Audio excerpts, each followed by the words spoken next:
Iran ने दुनिया को बिल्कुल साफ शब्दों में एक चेतावनी दे दी है। उसने कहा कि अगर हमें ज्यादा परेशान किया, अगर हमारे न्यूक्लियर ठिकानों पर हमला किया, तो फिर ईरान सिर्फ 24 घंटे के अंदर ही अंदर न्यूक्लियर तैयार कर देगा। और ये कोई अफवाह नहीं है, ये कोई सोशल मीडिया पर की गई बात नहीं है। ये बयान आया है ईरान के सुप्रीम लीडर आयतुल्लाह खमेनी के वरिष्ठ सलाहकार डॉक्टर अली अकबर बयालती की तरफ से। और इसी के साथ एक और सच्चाई बिल्कुल साफ हो चुकी है कि ईरान में अब तख्ता पलट नहीं होने वाला।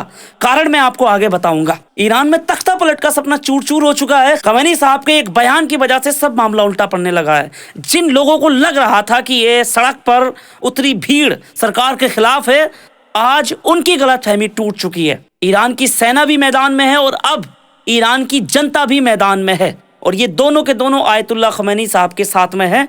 मैं उस जनता की बात कर रहा हूं जो कि सच में ईरान की जनता है, जो किसी प्रोपेगेंडा के तहत काम नहीं कर रही है। ईरान में खमेनी साहब के पक्ष में भी जनता आ चुकी है मैदान में। और ये जो भीड़ आप देख रहे हैं ना, ये डर से नहीं निकली है, ये किसी मजबूरी में नहीं उतरी है। ये अपने मुल्क, अपनी संप्रभुता और अपनी आजादी की हिफाजत के लिए यहाँ पर खड़ी हो चुकी है। आप समझिए, जब सेना और जनता एक साथ खड़ी हो जाए तो फिर तख्ता पलट सिर्फ एक सपना बनकर रह जाता है। अब ये जो भीड़ आपको दिख रही है, इसका सच क्या है? आपको लग रहा होगा कि ये भीड़ ईरान में हो रहे प्रदर्शन का हिस्सा होगी, हाँ, लेकिन सच्चाई इसके बिल्कुल उलट है। ये जो भीड़ आप देख रहे हैं, ये भीड़ खमेनी साहब के समर्थन में खड़ी हुई है। और ये लोग उपद्रवियों के खिलाफ हैं, जो पैसे लेकर के यूरोपियन ताकतों के इशारे पर ईरान में तख्ता पलट करने की कोशिश कर रहे हैं। ईरान कोई ऐसा मुल्क नहीं है जहां बाहर से बैठकर सरकारें बदली जा सकें। पश्चिमी देशों और ईरान की हकीकत क्या है पता है आपको? पश्चिमी देश समझ बैठे कि जैसे दूसरी जगहों पर किया वैसे ही ईरान में भी हो जाएगा।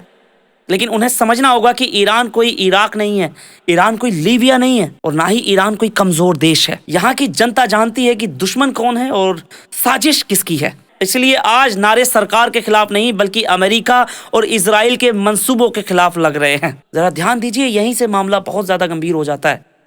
आयतुल्लाह खमेनी साहब के जो सलाहकार हैं, उनका खुद का एक बयान आया और ये बयान बिल्कुल साफ था। उन्होंने कह दिया कि अगर ईरान के न्यूक्लियर ठिकानों पर हमला किया गया तो ईरान के पास इतनी क्षमता है कि वो सिर्फ 24 घंटे के अंदर अंदर न्यूक्लियर हथियार विकसित कर सकता है। और अगर उसने विकसित किए तो फिर आप सोच लेना फिर क्या होगा। और वो यही नहीं रुके, उन्होंने कहा कि किसी भी न्यूक्लियर हमले का जवाब ऐसा होगा जिसे पश्चिमी देश कभी भूल नहीं पाएंगे।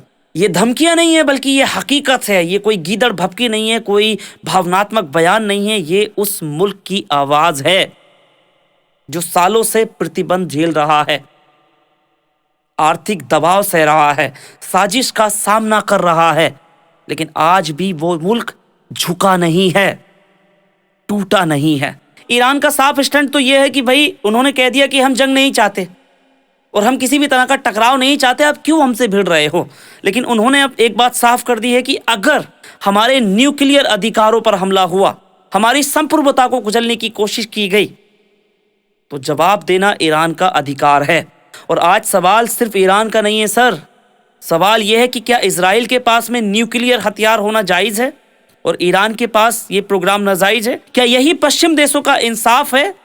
क्या यही मानव अधिकार है? और अब एक सबसे अहम बात, जो लोग सोच रहे हैं कि ईरान में तख्ता पलट हो जाएगा, खमेनी साहब को हटा दिया जाएगा, उनकी जगह अपना पिट्ठू बिठा दिया जाएगा, तो थोड़ा सा सब्र रखना चाहिए उन लोगों को।